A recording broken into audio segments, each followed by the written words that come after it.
Let's build this hidden garden together. This illustration is basically a quiet indoor corner. Before we start this painting, there's something quick.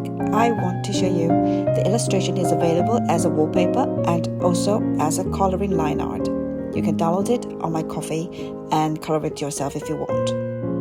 Alright, and then let's begin. So as said, this illustration is basically a quiet indoor corner. It's meant to feel like a peaceful moment at home.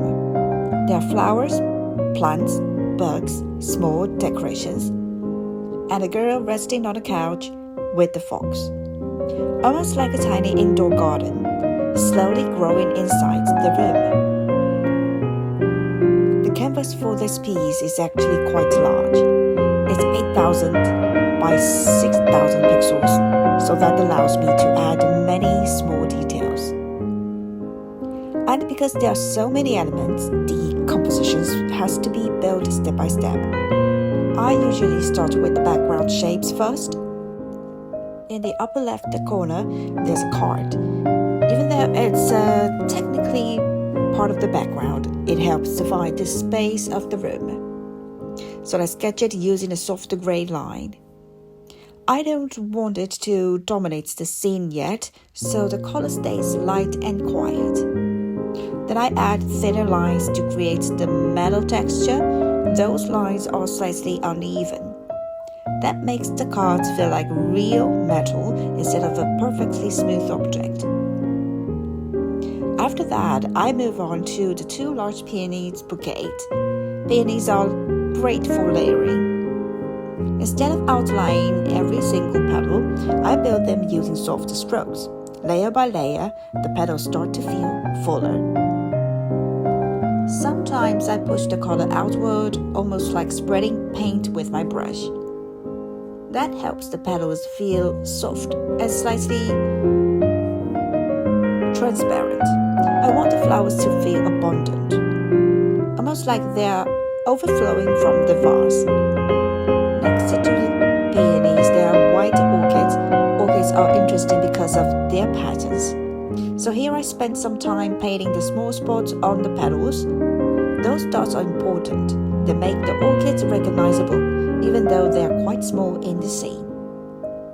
I also focus on the curves of the petals. Orchids have many elegant shapes, so those curves matter a lot. Then I move to the bookshelf in the upper right.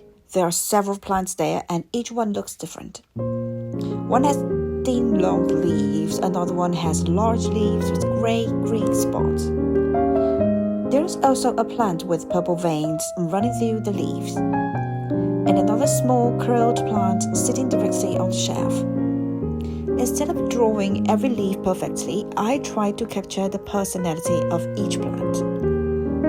Each plant has its own rhythm, and when you place them together, they create a layered garden feeling.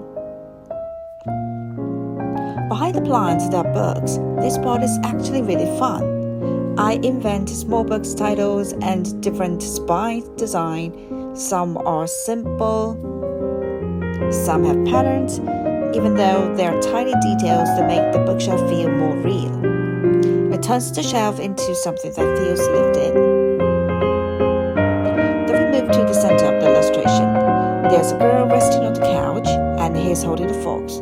The fox becomes one of the brightest elements in the painting. So I use a strong orange-red color. That warm color immediately draws the eye. Near the end of the painting, I felt like the hair area needed some extra. So I added ribbons to the curls. They help shape the hair, and they also add a playful detail. It gives the character a slightly dreamy look. That small change actually helps balance the scene, because now the upper area has another point of visual interest. And that's how this hidden indoor garden slowly came together. Flowers, plants, bugs, and small details all layered into one quiet moment. If you'd like the wallpaper version of this illustration or the coloring line art, you can download it on my Ko-fi. Thanks for painting with me.